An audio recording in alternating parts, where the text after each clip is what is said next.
I'm going to talk about loneliness, and I'm going to take it from a personal element. So, from my life, I think it's important to draw upon experience. That means I'm going to talk upon specific circumstances. But before we even get there, I think there should be an understanding that, through life, we have experiences. And through some of those experiences, we naturally evolve or move on beyond people we were familiar with. So we encounter new people, and sometimes we lose people along the way. I think especially in relationships, some people, they keep friendships a lifetime. And if you can trust people and you're compatible and you evolve at the same rate and all those things, are beautiful. But inevitably, for most people, we all grow at different rates. And that happens in relationships too. So some people stagnate while others evolve, and then the dynamic shifts and changes. So it's almost like an inevitability that we're going to be alone at some point, or our friend group and relationships change, evolve. That's going to happen. And as we get older, it's harder to meet people and make friends. But also, I think through experiences we gain wisdom, and then through that wisdom we then decide what we want for ourselves. And sometimes we set boundaries, and we're not so open anymore because there's a naivety when we're younger. So you can sort of let anyone in, and then effectively you get exploited, and people take advantage of you. People are fake, all these things. But you weed that out, and you're not so naive as you get older, if you've learnt your lessons, of course. So inevitably, at various stages of your life, especially when you're lonely, people may ridicule it and say, "Oh, you have no friends." It's like, I don't want friends. That's the difference. That's where I'm up to, and that's why I want to make the point of being alone here, because I talk about it quite openly. That I don't like the average person. Most people are flawed. We all have flaws within us, but it's about healing it and growing and evolving. Majority of people don't do any of that. Um, they're completely ignorant, devoid of compassion. They're impulsive. They're toxic. It's like there's so many levels. So letting anyone into our lives when we've done the healing means it's got to be someone who you can recognize has equally done the healing. It becomes harder. I think as your frequency rises, so as you heal and grow, your frequency rises if you're doing it in a positive way. So it becomes rarer. So the odds of meeting someone who is on a similar frequency is just so rare. It's not impossible, but the real problem is we start establishing boundaries, then we start getting that independence, which becomes hyper independence, which means now we're not interested. So effectively, a lot of the healed people, guess what? They're keeping themselves isolated. They don't want chaos. And effectively, do you even need it? That's something to consider, isn't it? So, like, I was thinking about it's like just literally something I was thinking about in general, circumstances, situations, people. And then I just started thinking, like, I don't even want friends. That's not what I don't care about any of that. I don't succumb to peer pressure. I don't like being sort of instructed what to do at a given moment. I'm more of a free spirit. I just want to do what I want to do. But within a relationship dynamic, so a romantic relationship, then I mean you're working together and there's a level of leeway, and maybe they get you to do things you wouldn't normally do. So life's beautiful, but that's all I'm interested in. I'm not looking for friends. I've never cared about any of that. Someone I can settle down with, and someone I can build a life. That's what I'm interested in. Someone I can trust wholeheartedly. But that's few and far between, isn't it? Like I say. So, in terms of actual friendships, people can have a lot of friends and they can ridicule people who don't. But the ones of us who don't really have friend groups, we don't even want it. I don't want people. I don't. I don't. I like to help people, let them heal, and then I'm going off doing my own thing. People have the reality is I was more open to friendships and things in the past, but people always disappoint me. So I'm going to point out a few circumstances here. This isn't to attack, and it's not to shame anybody. It's just me, my awareness, the awareness of my disappointment. That's all I'm pointing out. So I'm not going to spend time being accountable at my end. That's not me deflecting. I've done plenty of accountability throughout my books, throughout my videos. If you see it somewhere else, I'm not going to start going into the in depths of all the dynamic between what was said here, what was said there. That's not the point of it. So of course, accountability is good, but when you've really done the accountability in your own life, we don't need to keep going through it. So I picture like a pyramid, like a triangle. Like who is at the top of the disappointments, and then they filter it down, and then there's like lower levels. And the bigger disappointments for me are people who I held in high esteem. So I expected more from them. So if I didn't really have a high opinion of someone or expect too much, then I'm not that disappointed because it was almost like a given. Um, so, for instance, family members that I've cut off, I've set boundaries with. There's a lot of them. I never had the highest expectation of them in the first place. When you're brought up alongside people, you see their flaws and all those things. The temptations they succumb to, how they live their life, and all those things. You have a more intimate window into their life than you do people maybe you aren't that familiar with. So knowing their personalities, it really wasn't a shock of the way they've behaved throughout life. So I'm not really disappointed in them. It's just, it is what it is. It's just, it is a disappointment, but not enough for me to put it on the disappointing list. It's just, you get on your life, I'm going on mine now. So the ones that I'm disappointed with are people who I had higher expectation of, or I have respected a lot. So when we think about a triangle, is my ex-partner is the one I have, she's the top of my disappointments, because when you're in a relationship with someone, you literally are that vulnerable with them. So you trust them wholeheartedly, and they know all your insecurities. They know every little thing about you. And someone who chooses to go from being your love interest to being your enemy, that's a very strong place for them to be. And they will play on that as much as they can, and they will exploit it, and they will do whatever they can to cause the deepest pain if they choose to do that. And that's what they chose to do. So they've made my life a living hell for years. I fought fire with fire. So again, this accountability side, I've already discussed it very much. I'm not going to go on to that. But I did fall into traps, because I had to fight deeply for my daughter, our daughter. And while they focused on hurting me, I was focused on the best for our daughter. So it was ridiculous. Like, why not just focus on the same thing? But they just couldn't let it go. They couldn't stop trying, So they just kept making up lies and things, but they knew how I would react, which is what they anticipated. I've evolved beyond that nonsense. So I've got no interest anymore. But when you think about the fact that you was that vulnerable with someone and you're tied to them for life because of our daughter, it was very naive of them to behave in the way they did, because it's not like we was ever going to sort of be missing from each other's lives in that aspect. I don't talk to her or communicate, but we're always going to be aware of each other.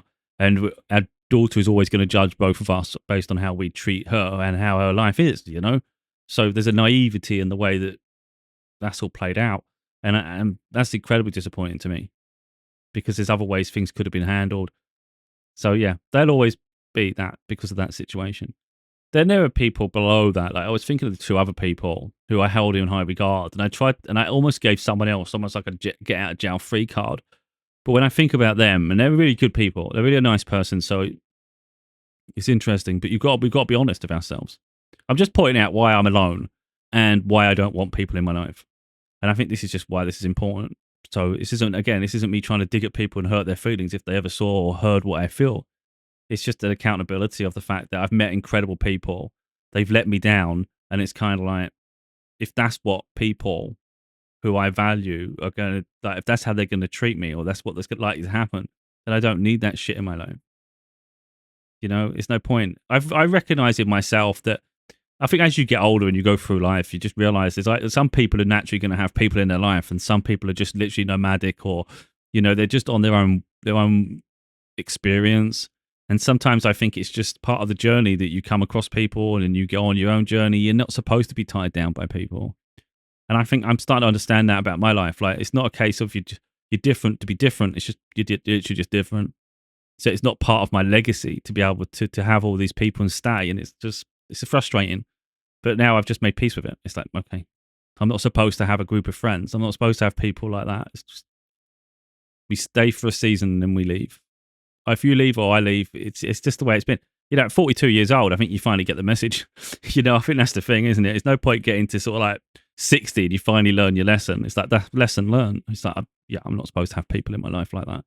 Doesn't mean you won't have experiences going forward where you collaborate, where you help people, where you do, but it would never be long term. If it was, it would happen by now, unless it's a relationship, and then you never know. So like I say, my ex is top of the pyramid of disappointments. And then there was someone else who I had romantic interest in. and they've chose every decision away from that, and it's been an absolute nightmare. But that doesn't change that they are still incredible. Like, they're incredible. It's just maybe they weren't ready for the situation. Maybe I read too much into it. Maybe it's too complicated. There's so many reasons things maybe didn't work. But I am, like I said, I tried to give them a get out of jail free card and not be on my list of disappointments.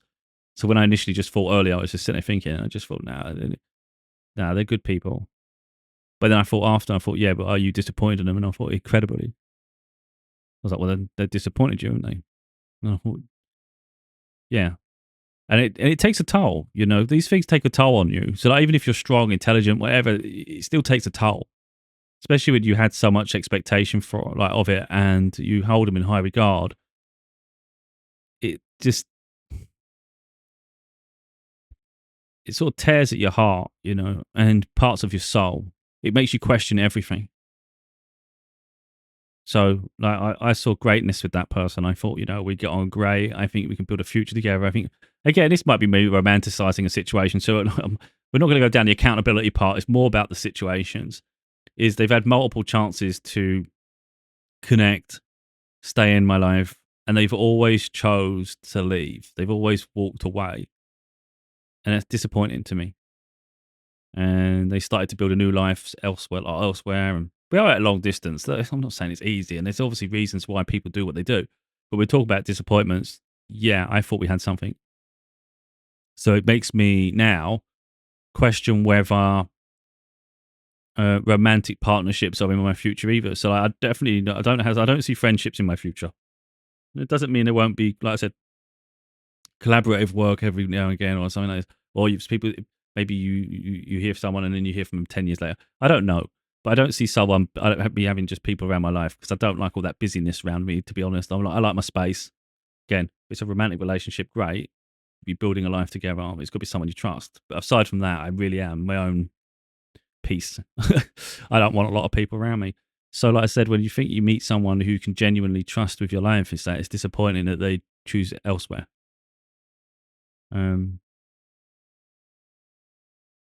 So I'm going to use names, because I just don't think, if I just start saying said and then I don't refer to a name, it just doesn't give it any credibility. It's just like this person. So I'm not going to say my ex-partner's name, because she features in my books, and I'm trying to keep her as anonymous as I can for her own privacy and things. It's just the right thing to do. When it comes to the person who's disappointed me, that I said who potentially could have been a romantic partner, or who isn't a romantic partner, I try to let it go, but I get a lot of signs. So I'm going to let the spiritual side go, because I get fed up with it. I don't want to hear this shit anymore. I get fed up with the universe. And before we get there, actually, I just want to make a point, because I was saying it to myself earlier, because I keep getting some beautiful signs, and I don't want to see that shit no more. Because I'm always saying, I even say it out loud, like I get videos saying all these blessings come, and I say, I don't get blessings. Universe doesn't give me blessings. The universe gives me lessons, and aren't I lucky? So I am quite sarcastic a lot of the time as well. And I'm like, I feel blessed for that. Thank you for all the lessons. It don't stop, does it? I never get a blessing. Someone, I do say it a lot, someone creates half of what I do, and their videos go viral. I don't get nothing. Like, I did a video earlier, before we go too far here, and I can't remember what I was talking about now. I think it was communication. I liked it a lot. And I was going to edit it, and I was going to make it a podcast episode, part of my podcast series, and I was going to put it on TikTok. But I was like, it's a waste of time. Even an hour of my time is no point. It won't get views. TikTok, longer videos, it keeps buffering and stuttering. It stops. It just gets annoying. I'm not going to spend over an hour editing it down to little segments. I was like, what's the point? It doesn't get traction, because I don't get blessed. I just get lessons. So I'll share what I had to say, which is I did on YouTube, and I just left it there. It's a waste of time now. I'm not going to keep going the extra mile for things, because it's a waste of my time. I don't get breakthroughs. So I do this because I've got something to say, and it might help people, but I never expect it to go anywhere, because it doesn't. And that's my life. It's frustrating. Like I say, my life is just full of lessons. That's all I get. Beautiful, isn't it? It's just pathetic, and I get really fed up. So yeah, Jessica, I had a huge attraction towards, who's even featured in my book, Inspire Your Mind to Enlighten Your Soul. I mentioned about this person. And it's okay. Look, I've probably over romanticized it. It's not their fault. They didn't owe me anything, but we're talking about disappointments, and this is the transparent side of me. In the 8 years since my ex-partner, since I broke up with my ex, I haven't been in a relationship with anybody. I haven't really been attracted to many people. And when I say many, I mean like 2. One was Jessica, and there was someone else I met earlier in the year, I think. But that was just a meeting I had to attend for something, and it's just. But I immediately had a connection with this person. I thought, I like you. You've got really nice energy. But because of the circumstance, it wasn't appropriate to say anything or suggest anything, and that was sad. But those are the only two, and that wasn't even a romantic opportunity. It was just it opened my heart. That's what I say. It made me give me hope that those moments are still available at somewhere in my life. I don't know where, and I don't know when. But that gave me hope, which was nice in a period when I was losing hope vastly, really. So Jessica and I come across each other in 2021. So it's been like 4 years now. And I just feel like it's 4 years of obviously there's growth. I've grown, she's grown. She's on her own little journey now. She's living her own life. She's got a child now. That's what I'm saying. Like, things have happened and it's evolved us in our own journeys in completely separate directions. But, it's disappointing for me because I felt we could have built a life together. And, I still think they're incredible. Like, because I know their personality. It's just, personally, I just think they've made decisions that are not favourable. But perhaps biased because I feel we could have been great. That's what it is. It's like, it's not favourable to my circumstance. Let's leave that there. I'm not saying whether it's right or wrong for them. It's their life, but it's disappointing for me. So that's the second. That's like, talking to Tia. That's the second most disappointment for me, just because of the potential of it. And then there's only two others really. Other people disappoint me, of course, but I don't have much expectation of them anyway, so it doesn't matter. The other two are spiritual people, and it's people where I felt these were an elevation of anyone I'd met before. So Jessica come after that, for instance, apart from for one of them. So Kristen I met in 2020, towards the end of 2020. I was getting signs that you'd work on a project with someone, you'd be a power couple, all these things. And weirdly enough, towards November, I started seeing her content. December, she actually reached out to me, not the other way around. And we started working on a book together. In the end, they started getting a bit weird after the book, didn't really want their name attached. They were I think they were worried about fallback from it and all sorts. And then their ego got away from them. And that was Kristen. And we had collaborating. We had a great relationship. It was helping me build, grow into my spiritual gifts. It was nice to have someone I could confide in, someone I can talk to. And we had experiences together. For instance, just the top of my head, just to talk about it here now. We had things happening around the book where our bedroom, like I said, like my door keeps opening in the middle of the night. I live alone. It's actually securely shut. It doesn't just open with a breeze. And the doors actually open when I wake up. And then she said her daughter's room keeps doing that. And it was the same time mine was doing it. So that's a little experience there. And I can't remember the other thing. Oh, the other thing was I was starting to tune into my gifts. And I said I just shut my eyes and I saw a tiara and like a princess tiara, like a tiara. And a wedding ring, like a ring. I can't remember what else I saw. I think it was a vision. And I told her about it. And then she said that's weird because she'd literally just like, I don't know if it's early that day or the previous night, but she'd seen the interview between Prince Harry and Oprah where he mentioned about he feels his mother's presence, which Princess Diana. So, which would explain the tiara and the ring and things, which was quite surreal. And she said, I forgot to tell you about it. But yeah. So that was interesting. So that was opening me to my gifts, But there's obviously, of course, more things happen throughout. And it was nice just to have someone to collaborate on something that you've got the same interests and understanding of life. And, that was just brand new to me. It was like, wow, this is great. It's not just me experiencing this and me sharing it. It's like literally, for me, I absolutely fell in love with the process of just having someone I can talk to every day about something that most people in my life are ignorant of. And it really did help evolve me, So when you come across people like that, you naturally do think they're going to be a friend for life. That's going to be a friend for life. And I had high hopes for that expectation, But weirdly, I think not fame, but success sometimes, I think, gets people's heads. She had a bigger following than me on social media. Not much more, but she was more, like I said, I just seem to get blocks all the time. Blocked from spirit. I just get lessons all the time. I don't get the growth everybody else gets. So they can double in popularity and I don't get nothing. And it's like, I don't really care what other people get, but I'm just getting sick and tired of hitting my head against the wall. So they just naturally started thinking they were bigger. And I was like, well, I don't know what's going on here. Like, all I asked was that they promote the book in the same way I was promoting the book. I mean, bear in mind, I'm the one that edited the whole thing. I'm the one that did all the cover design. I'm the one that did all the publishing. I did the whole process.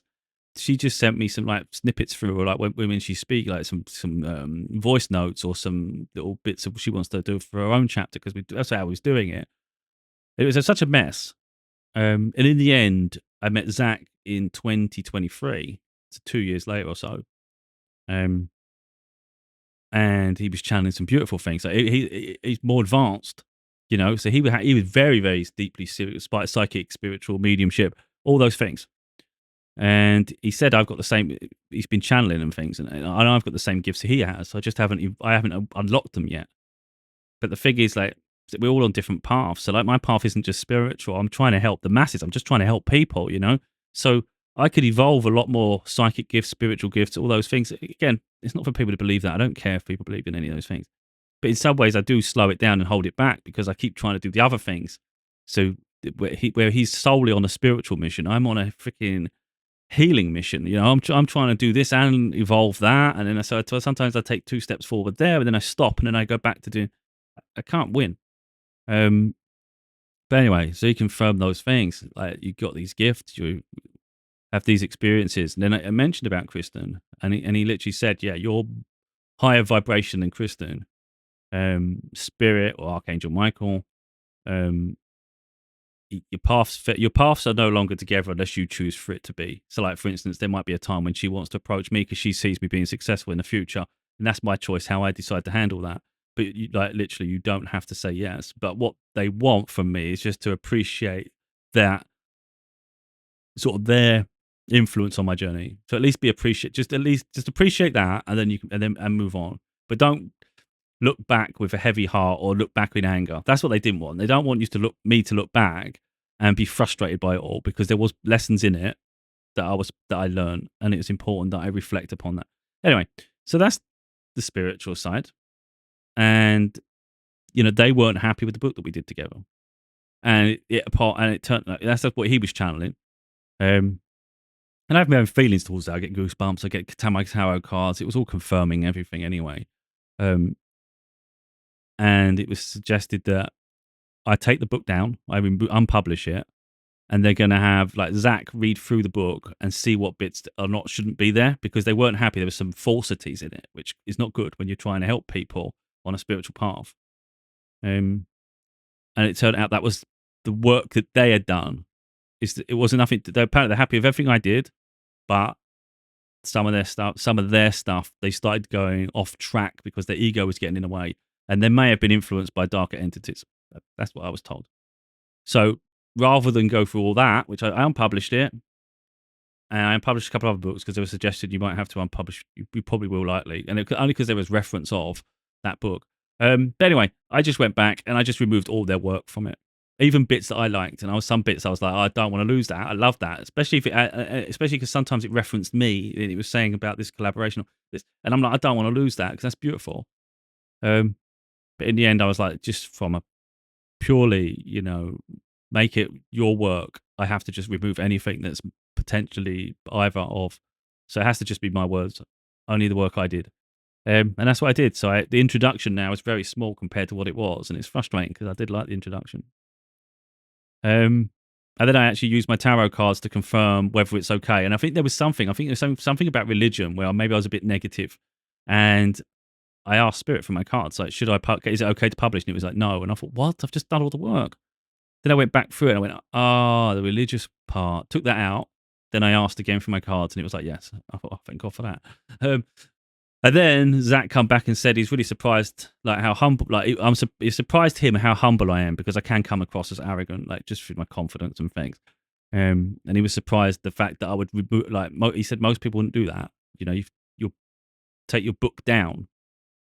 And I said, well, I did it for Spirit anyway. So, like, if they don't want the book, I'll take it down. It's for them anyway. It's for humanity, isn't it? So anyway, so I did it, and then he started channeling the higher echelon. The Council of Light. They're saying they're looking forward to seeing it grow. But again, they just block me all the time, though. I can't get growth. And then me and Zach had a problem later on. I can't remember what it was about. I can be quite obtrusive. I can be very direct. Maybe I don't pander to people's emotions and vulnerabilities too well. I can be, it's like sometimes Sometimes I'm just too strong, too direct in my delivery, and it's for some people it's too much.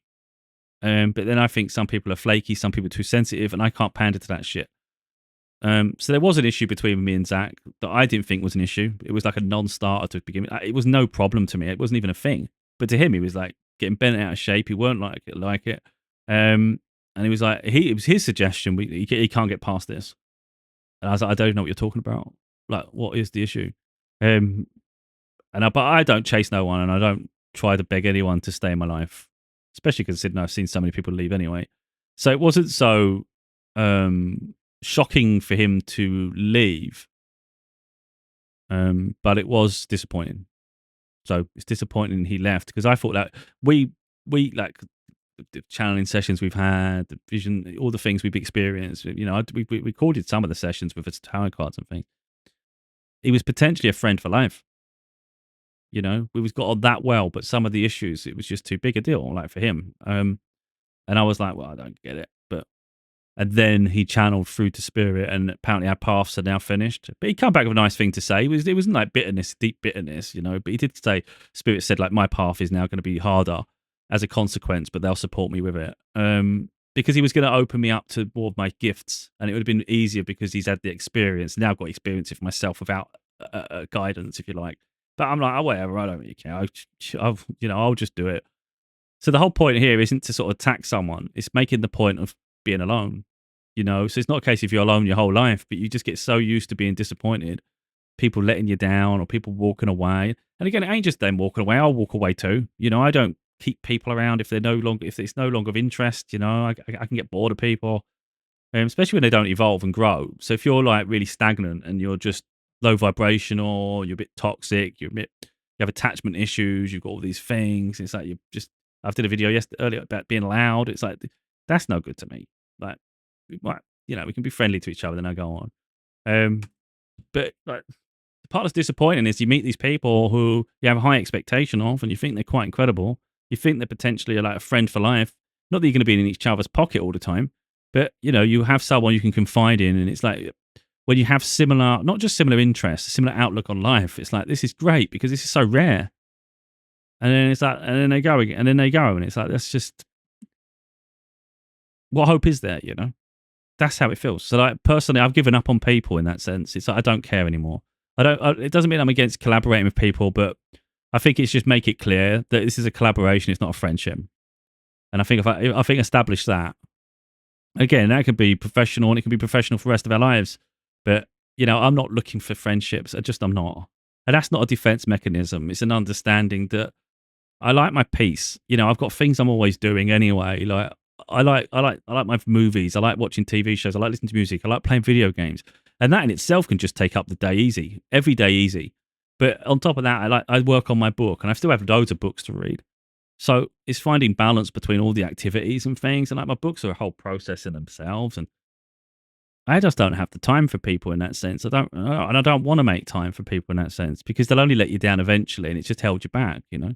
But like I said, if there's a chance for a romantic situation and someone that genuinely gets it and you're compatible, then I think that there could be a wonderful future because you're literally in it together. And I understand love doesn't always last, you know, but I'd be more interested in investing in that than a friendship. And that's why I say, like, for instance, people put you in the friend zone, like females, you know, like, so if you fancy someone and then they just think, oh, I'm going to play it safe. I don't want to lose the friendship. I always make it clear, like, the friendship won't last because I'm not looking for friends, you know. So that's a decision people have to make, you know. You think, oh, I don't want to lose this. It's like, yeah, but it's inevitable because, to be honest, if I'm in a relationship, I don't want to make whoever I'm in a relationship with uncomfortable because why should they? Why should they have to feel uncomfortable about people around you? You know, it's not a case of, oh, but you shouldn't have to do that. It's like, but I want to do that. I want to do that for them. So it's not a case of I feel obligated to or something, or it's like, no. Once I'm in a relationship, they're my world. They're my partner through life. So, you know, it's not a case of, oh, I need to keep that friendship attached. It's like, no. This is who gets my time. They get something that no one else gets in my life. You know, they get my undivided attention, and my daughter, of course, and my mother. But apart from that, yeah, they're the ones that get my undivided. So the potential is there for that person to get my undivided attention and yeah, access to me that most people wouldn't have access to. But it doesn't mean it'll happen. So I've kind of made my peace that I've made peace that I could potentially be alone for the rest of my life. But is it such a bad thing? I don't know. It has its good days and bad days, because I'd rather be alone than around the wrong people. I don't chase anybody, and I have no intention of ever doing that. So I'm not even bothering with that shit. So if anyone plays mind games with me, like, oh, but it's definitely like, I wanted I wanted to see if you care enough to chase. It's like, that's toxic. I'm not doing it. I don't do that. If you care enough about me to be respectful and not piss about playing mind games, then by all means, we can work together and we can maybe build something. But if you're trying to play games and try to make me feel small for you to feel big and all that shit, and you think I'm a dog on a lead, that ain't gonna happen. So anyway, hopefully it's been helpful to some people. It's not a huge list of people, but it's just the disappointing in it, when you have high expectations and then it gets slammed shut. It's deflating. So yeah, they're the only real disappointments. Like I said, obviously I've spoke to a lot of people in the interim, like through work colleagues and things like that. But I only ever treated them as work colleagues. It wasn't like they're my best friends. Best friends at work, in a work environment. But yeah, I segregate home life and work life. I've always been like that. I've always been a bit weird like that. So don't really care. So a lot of time, like in jobs, especially when I'm younger, people would say, outside of work, let's go and do this. I'm thinking, I just want to be at home on the weekend. I don't want to do none of that shit. So I always have people doing that. Let's go drinking, meet us down the pub or the club and all these things. And I'd have people pestering me all the time. It'd be like 10 o'clock at night. Are you coming? Are you coming? No, I'll come on. They thought I was coming. I told you I'm not. I don't want to. 10 o'clock, I'm settling in for the evening. I'm not doing that shit. I'm definitely, if I weren't doing it in my 20s, I definitely am not doing that in my adult life. It's not for me. No, I'm more of a homebody and I'm happy the way I am. So yeah, I can entertain myself. It's fine. I don't need people. It's just the way it is. So hopefully it's empowering to some people that find themselves alone. It's disappointing, of course, but I think if you try to chase, you're only going to get disappointed. If you have too high of an expectation of someone and they haven't really matched anything yet, or there's nothing to signify that they are what you want them to be, all it is a hope and a dream. That's a lot. Don't wait for people to show you who they are first. There's all those layers, of course, but it's for each of us to decide. But for me, being around the wrong people, there has so much potential for chaos. And I don't see the point of risking it. It's not. I'd say it's not a trauma response, but in some ways, perhaps it is a trauma response. But I just think everything's about learning, evolving. Um, so yeah, it's just life, isn't it? That's what I just think. It's just life. The older you get, the more you meet people, and people have families, they have relationships, they have commitments, and that's what it is. And again, people are wiser as they get older. And sometimes, a lot of the time, it's like you're not always compatible. There'll be people that just never grew up. That's a thing, isn't it? They never grew up, and they expect you to be interested in the same things they were interested. You maybe have been interested in the past. And it's like, that's not me anymore. And then people might think, I just want the old version of you. It's like, yeah, but that doesn't exist anymore. So good luck chasing that dream. Anyway, I'm just doing this so people don't. The only point of doing this is I just want people to not feel weird for being alone. It's like, it's okay. It's actually normal. It's life. But hopefully, I don't want to finish on that shit. That obviously is it. But don't think it's just going to stay like that forever. There'll be opportunities in life. But then it's up to us to use our discernment. So I think it's important that we don't just hold on to trauma and we don't just dismiss everybody that approaches us, because then we become unapproachable.